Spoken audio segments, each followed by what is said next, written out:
Friends, आज के video में लेट्स एग्जामिन कि एक स्टेयर केस में ट्रेड एंड राइजर की वैल्यू कैसे डिसाइड की जाती है, ट्रेड एंड राइजर की वैल्यू कितनी अडॉप्ट करनी है, इसके लिए किस टेक्निकल लिटरेचर को we need to refer, technically valuable content, a civil engineer should not miss this. यदि आप इस चैनल पर नए हैं तो प्लीज़ सब्सक्राइब कीजिए and friends please do not forget to press the bell icon so that you do not miss such valuable contents. Let's start the discussion. So friends, इस drawing में रेफर कीजिए, यहाँ पे ट्रेड की value कितनी mark की गई है 250 mm, राइट, और जो राइजर है उसकी वैल्यू दी हुई है 175 mm. सो फ्रेंड्स, आप इस बात को समझिए कि ट्रेड एंड राइजर की वैल्यू को डिसाइड किया जाता है बेस्ड ऑन एनबीसी गाइडेंस, और एनबीसी में भी we need to refer section 4 जिसमें कि फायर फाइटिंग की प्रोविजंस दी हुई है. So let's refer that. तो एनबीसी फायर फाइटिंग को 3 पार्ट में डिस्कस करता है. First is a fire prevention, second life safety and third one is a fire protection. तो जो स्टेयर केस में ट्रेड एंड राइजर की जो वैल्यूज़ होती है उसको कवर किया जाता है under second part, it is a life and safety. कुछ बेसिक बातें जो आपको पता होना चाहिए. एनबीसी 2016 में आप जब रेफ़र करेंगे तो टोटल 9 तरह की बिल्डिंग डिफाइन की जाती है, और जब हम बात कर रहे हैं रेसिडेंशियल बिल्डिंग की तो ये ग्रुप में आता है, और इसमें फर्दर क्या है, डिविजन्स हैं. जैसा मैंने कहा कि ए को फर्दर सब डिवाइड किया गया है, और जिसको मैं मार्क कर रहा हूँ ऑब्जर्व कीजिए A4, ये जो है अपार्टमेंट हाउसेस को बताता है. मतलब जब हम हाई राइज बिल्डिंग की बात करें, मल्टी स्टोरी बिल्डिंग की, तो वो किसके अंडर आता है, A4 कैटेगरी में. एक छोटी सी बात जो कि बहुत इंपॉर्टेंट है, आप सारे सिविल इंजीनियर्स को ये बातें पता होना चाहिए कि एक बिल्डिंग को हाई राइज बिल्डिंग कब कहते हैं.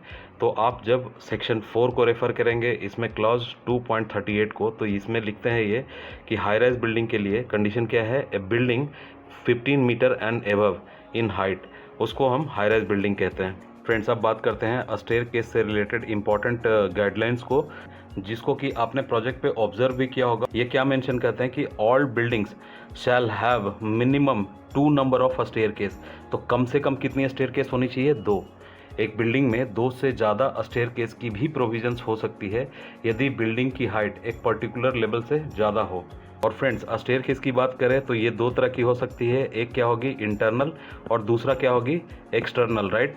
आप एक मल्टी स्टोरी बिल्डिंग की बात करें तो यूजुअली यू विल फाइंड कि internal type of staircase provide किया जाता है.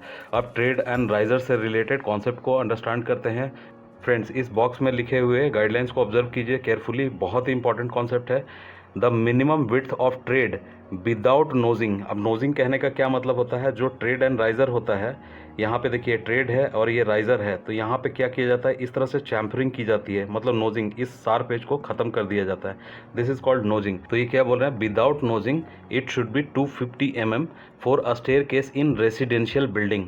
और जैसा कि मैंने पहले भी डिस्कस किया कि एनबीसी 9 तरह की बिल्डिंग को डिफाइन करती है, तो अलग अलग बिल्डिंग्स में अलग अलग ट्रेड की विड्थ होगी.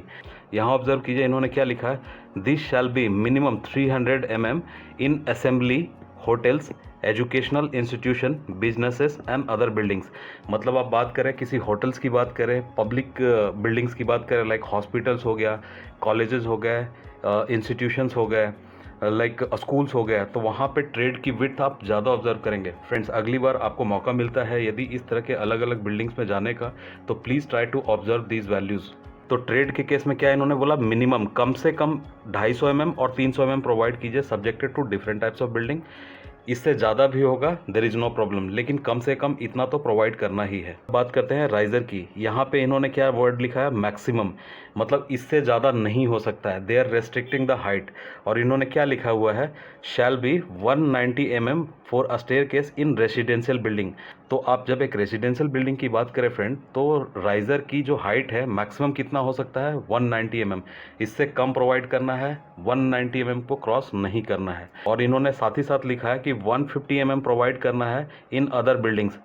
अदर बिल्डिंग्स की बात करें जैसे होटल्स हो गया, आपका हॉस्पिटल्स हो गए, कॉलेजेस हो गए, स्कूल्स हो गए, तो इन सारे बिल्डिंग्स में आप देखेंगे कि जो राइज़र होता है उसकी हाइट कम मिलेगी, लेकिन रेसिडेंशियल बिल्डिंग में रिलेटिवली थोड़ा सा ज़्यादा होता है. साथ ही साथ ये मेंशन करते हैं कि riser shall be limited to 12 per flight. कहने का मतलब, इस ड्राइंग को रेफर कीजिए।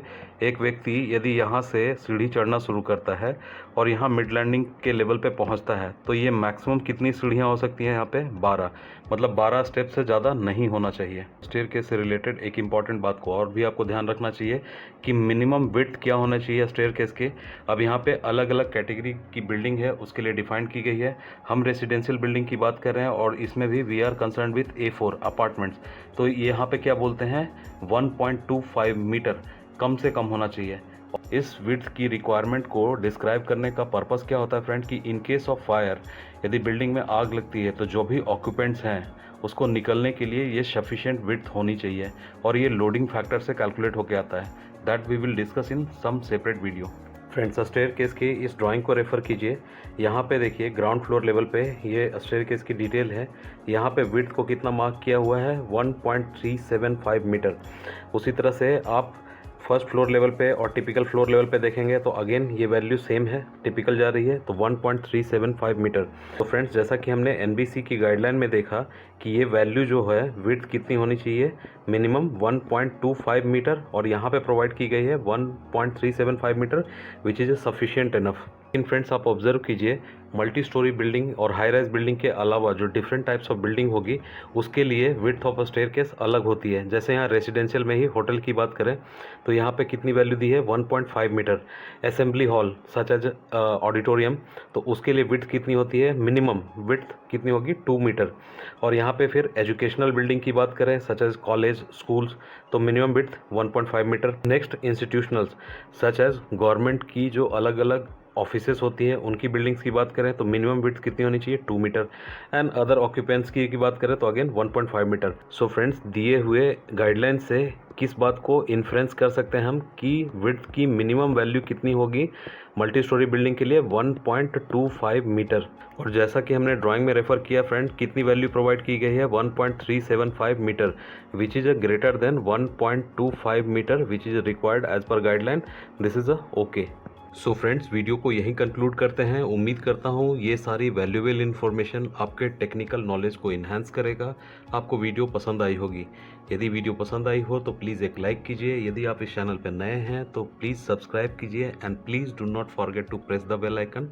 नेक्स्ट वीडियो में स्टेयरकेस से रिलेटेड कुछ और इम्पॉर्टेंट इन्फॉर्मेशन को डिस्कस करेंगे फ्रेंड।